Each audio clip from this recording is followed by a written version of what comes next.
Te doy la bienvenida a Líderes de Marketing y Ventas, un podcast en el que tenemos conversaciones con directores de marketing, directoras de ventas, directores generales y fundadores. Yo soy Pau Valdés y soy el CEO y cofundador de Inbound Cycle. Hoy tenemos el placer de conversar con Alberto Loeches, Managing Director de Transmec de Bortoli Group, o también conocida como TDBG. Es una 3TL en la industria logística que facilita la interconexión entre importadores y exportadores a nivel global. En esta entrevista, Alberto nos compartirá su experiencia en la gestión de una empresa familiar multigeneracional y cómo enfrenta los desafíos únicos de liderar una organización con una fuerza laboral diversa en términos de edad. También discutiremos la importancia de elegir referentes adecuados en la dirección empresarial y cómo la prudencia en la toma de decisiones y la independencia financiera han sido clave para el éxito continuo de la empresa. Y con esto ya te dejo con Alberto. Hola Alberto, ¿qué tal? Bienvenido. ¿Qué tal, Pau? Buenos días. Buenos días. Muchas gracias por estar aquí. Me gustaría comenzar este capítulo hablando de la empresa. Cuéntanos qué es lo que hacéis. Bueno, en primer lugar, muchísimas gracias por invitarme. Es un honor estar con vosotros. Nosotros somos un 3PL en la industria de la logística. Somos un freight forwarder que se llama, un transitario en castellano. Lo que pasa es que transitario pues es una palabra menos común, menos conocida. Lo que hacemos es básicamente toda la interconexión entre los intereses de los importadores y los exportadores en España y en terceros países. Entonces, cualquier movimiento de mercancías desde un punto B hasta un punto A, entre sobre todo B2B, pero también B2C en algunos aspectos, pues es de lo que nos encargamos. Las gestiones entre compañías aéreas, compañías navieras, la aduana, transportistas, compañías de transporte como tal. Eso es lo que nosotros hacemos. Vosotros sois una empresa familiar. Tú ya eres la segunda generación, estás al cargo de la compañía. Y bueno, una de las cosas que me ha gustado mucho que hemos estado comentando antes de la preparación es que en tu empresa se da precisamente por el tipo de compañía, donde es una empresa en la que se incorporan perfiles muy jóvenes, ¿no? En la trayectoria de su vida profesional, pues a los 20, 21 ya están con vosotros. Tenéis la casuística de tenéis como tres generaciones conviviendo juntas, ¿no? Tenéis baby boomers, tenéis millennials, generación X y también tienes Z, ¿no? Que esto no todas las empresas aún trabajamos con Zetas. Me gustaría que me comentaras cómo lo haces para gestionar todo esto. Pues efectivamente, es justo como tú lo acabas de comentar. Podemos decir que tenemos 3, aunque en realidad sean 4, porque creo que los millennials y los X nos parecemos bastante. Existen matices, pero somos generaciones muy parecidas. Entonces, lo primero que hay que hacer es entender y asumir que cada generación, como consecuencia sobre todo de la cuestión digital, pues tiene una muy distinta manera de trabajar. Los Zetas, además, tienen la desgracia, porque creo que no se puede utilizar otra palabra, de que han crecido en un mundo muy cambiante, donde han tenido que lidiar con circunstancias geopolíticas tremendamente complicadas y económicas que les han hecho tener que adaptarse constantemente a cambios, el COVID, guerras, crisis económicas, la vivienda, en fin, cosas que todos conocemos. Y esto, pues les ha convertido en gente que han desarrollado, si me lo permites, cierto nivel de traumas, por decirlo de alguna forma, que hace que sean gente que, necesitan, o creo que agradecen, quizás sería la palabra, mucha atención. Son gente que necesita cariño, gente que necesita mucha retroalimentación, necesita mucho feedback, tanto de los errores como de los aciertos. Creo que son gente que necesita sentirse valorada, sentirse escuchada, y que agradecen mucho un poco el tutelaje, por decirlo de alguna manera. Nuestra generación, te incluyo a ti y me incluyo a mí, pues somos una generación donde tenemos una visión un poco más medioplacista. Sí pensamos en cuestiones, porque los Zetas, para ellos el largo plazo no existe, todo es ya. Nosotros sí tenemos una visión un poco más largoplacista o medioplacista. Si pensamos en desarrollar una carrera profesional, en tener, un crecimiento sostenido, en echar raíces en una compañía y en crecer y hacerla crecer, y en objetivos un poco más a largo plazo a nivel personal. Y los boomers, obviamente, en el momento en el que están, que la mayoría está ya en el crisol de su carrera, pues ellos están, bueno, pues pensando ya en la mayoría, pues en jubilarse, en vivir en un momento más tranquilo, más relajado, sin grandes complicaciones y bueno, pues, en fin, no tener problemas, por decirlo de alguna manera. Tienen más dificultades, en ese sentido sí que agradecen cierta empatía, porque digitalmente pues no están tan preparados como los tetas o como nosotros, que tampoco estamos tan preparados como los tetas, y en ese sentido pues sí que valoran y agradecen empatía y respeto y comprensión en que, bueno, pues hay determinadas tareas que por motivos endógenos desarrollan un poquito más despacio. Entonces, claro, o sea, lo que me estás diciendo es que en realidad eres tres jefes en uno, ¿no? O sea, tres directivos en uno, que según el colectivo al que te diriges, pues te relacionas de una manera u otra. Me surge aquí Lo has una explicado duda. perfectamente. Ajá. Perdona por interrumpirte. No, que No, va, que no, te va. lo iba a decir simplemente, eres tres directivos en uno porque manejas tres empresas dentro de una. Y como directivo, ¿cómo las concilias las tres, no? Porque, claro, una cosa es contigo, que tú tienes pues, esta empatía, has desarrollado esta visión, lo tienes clarísimo, por esto nos lo estás explicando, pero continuamente hay relaciones dentro de la compañía de las tres, pues de estas tres generaciones. ¿Cómo concilias sus relaciones? Porque a menudo nacen fricciones, ¿no? De estos temas generacionales. Totalmente. Y si te digo que elimino completamente esas fricciones, te estoy mintiendo. No es real. Pero sí es verdad que al final, en la base, somos todos personas, somos todos seres humanos y tenemos valores, necesidades. La pirámide de Maslow, la base es la misma para todos.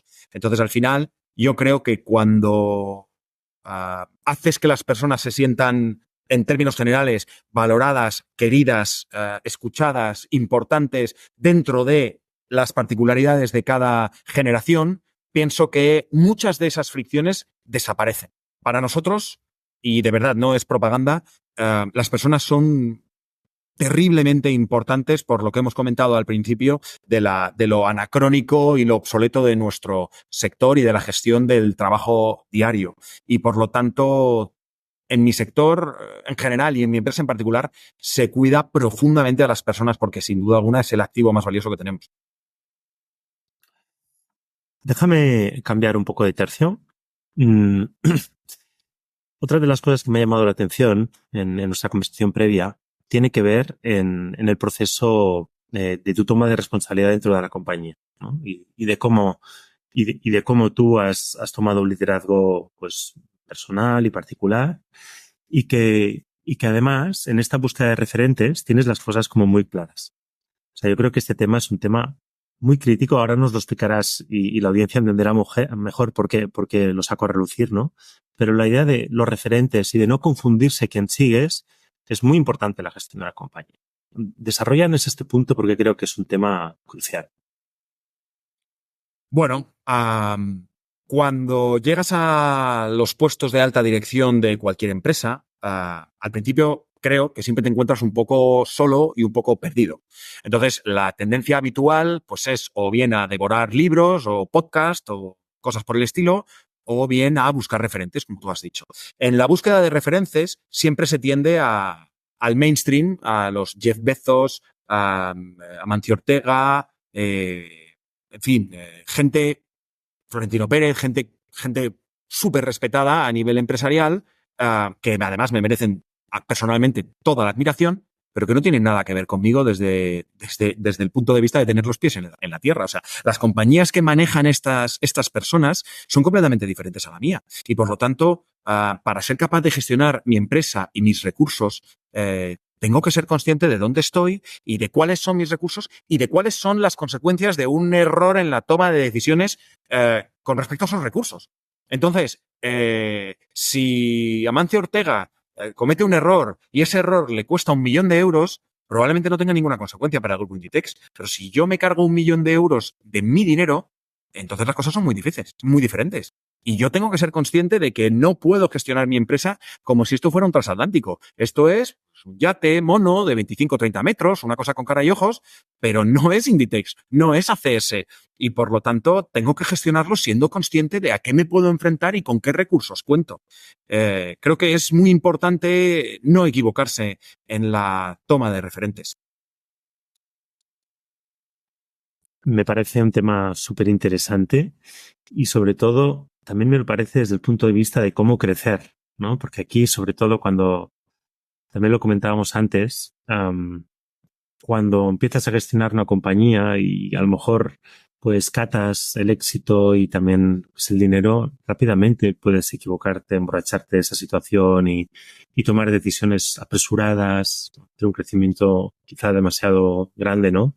Entonces, ¿tú cómo gestionas esto? Porque también has estado en esta situación, ¿no? Me comentabas que la empresa podría estar facturando prácticamente el doble si quisierais, pero hay un aspecto de prudencia y de cómo gestionáis la empresa que tiene mucho impacto. Háblanos del crecimiento, de cómo afrontas este concepto. Como comentábamos antes, Pau, el matiz fundamental que existe entre ser o no prudente, básicamente responde a si te cuesta o no te cuesta dinero si cometes un error. Eso es tan sencillo como lo acabo de exponer. Si el capital que te juegas es el tuyo, pues es mucho más, en fin, tiendes a ser un poquito más prudente que cuando te estás jugando el dinero de los demás y quizá te cuesta el puesto de trabajo, pero hasta ahí. Tu cuenta corriente no se va a ver resentida en caso de un error. Entonces, cuando tú llegas a un puesto de dirección, la toma de decisiones es progresiva. No llegas a la dirección general de una empresa y empiezas a contratar, a despedir, a abrir y cerrar filiales y cosas por el estilo. Poco a poco vas tomando decisiones. Entonces, al principio tomas las decisiones desde un punto de vista más operativo, por decirlo de alguna forma. Pero con el paso del tiempo empiezas a tener acceso a la información financiera de la compañía y en ese momento es cuando empiezas a dimensionar los errores y los aciertos. Y cuando tienes consciencia de los números es cuando uno adopta generalmente una postura un poquito más prudente. Efectivamente, nosotros podríamos facturar literalmente, porque es un estudio que hemos hecho, no es una información gratuita, nosotros podríamos estar facturando prácticamente un 100% más de lo que facturamos. Pero nosotros somos muy prudentes en la toma de decisiones y somos selectivos a la hora de decir con quién trabajamos. ¿Por qué? Porque no quiero, además, que los impagos me supongan un problema. Entonces, nosotros no trabajamos con herramientas financieras, como te he explicado antes. Todos los recursos financieros de la compañía son nuestros. Nosotros pagamos y cobramos con lo que tenemos en el banco. Aquí no hay líneas de crédito ni nada por el estilo. Y pretendemos que eso siga siendo de esa manera porque queremos ser independientes. Y para eso es importante, pues, no depender de nadie, valga la redundancia. Pero para eso la prudencia es imprescindible. No se pueden hacer fantasías que en un momento dado pues puedan lastrar la compañía. Volviendo al primer punto, si me lo permites, como te decía, la gente es muy importante para nosotros. Son el activo más importante que tenemos y yo no me puedo permitir tomar una decisión que en un momento dado le pueda costar el puesto de trabajo a mi gente. Entonces, porque yo aquí sé cómo se llama cada uno, conozco sus circunstancias personales o en la mayoría de los casos. Y no me puedo permitir dejar en la calle a 20, 30, 50, 100 personas de la noche a la mañana porque en un momento dado he querido tener una postura razonablemente temeraria que le pueda costar el puesto de trabajo a nadie. Y esta mentalidad, porque a mí me sorprende un poco esta mentalidad en el buen sentido, ¿no? Como una mentalidad muy madura, ¿no? Y como muy asentada. ¿Esto viene de que eres segunda generación y tienes como a tu padre allí? ¿O viene también de experiencias en el mercado donde has tomado decisiones equivocadas y te das cuenta de lo que ha sucedido? Pues te diría que las dos. Pero en el caso de lo que has comentado tú, porque mi padre efectivamente sigue en la compañía, aunque cada vez menos, por motivos obvios, su modelo de gestión y el mío son bastante distantes. Yo me preocupo, bueno, yo soy una persona un poco más empática en este sentido y yo he querido darle más valor a las personas porque me apetece que mi compañía a nivel empleados, a nivel trabajadores, se distinga por eso y me apetece que la gente quiera trabajar aquí y que fuera la gente diga, oye, yo quiero trabajar en TDBG porque realmente, oye, allí te cuidan, o sea, se está bien, te tratan bien, ¿de acuerdo? Entonces, con respecto a este toma de decisiones como consecuencia de lo que pasa en el mercado, sí. ¿Sabes qué pasa, Pau? Aquí, primero, tenemos una rotación de personal profundamente baja. Y además, tenemos una tasa de retorno profundamente alta. Y esto me hace muy feliz, me hace sentir muy orgulloso. Es decir, de cada 10 personas que salen de la empresa, 5 o 6 vuelven. O 5 o 6 han vuelto. O sea, yo tengo personas en la alta dirección de la compañía que se marcharon de la empresa, estuvieron 5, 6, 7 años fuera. Cuando se marcharon eran mandos intermedios, luego han vuelto y ahora forman parte de la alta dirección. Entonces, para mí eso es un motivo de orgullo enorme. O sea, que la gente se vaya de la empresa tan poco como se va y que además el que se va, en la mayoría de los casos, luego quiera volver, pues a mí personalmente me hace muy feliz. Porque quiere decir que hacemos las cosas bien. Porque tenemos un buen equipo humano y además quieren estar aquí, en su mayoría. Entonces, a mí esto me hace sentir muy feliz. Muy bien, Alberto. Bueno, te agradezco muchísimo tu participación en este capítulo y que hayas compartido tan generosamente estos conocimientos. Y bueno, me encantaría verte de nuevo más adelante. Perfecto, Pau. Pues oye, gracias a ti, gracias a vosotros y a vuestra disposición cuando lo consideréis. Hasta pronto. Hasta pronto, que vaya muy bien.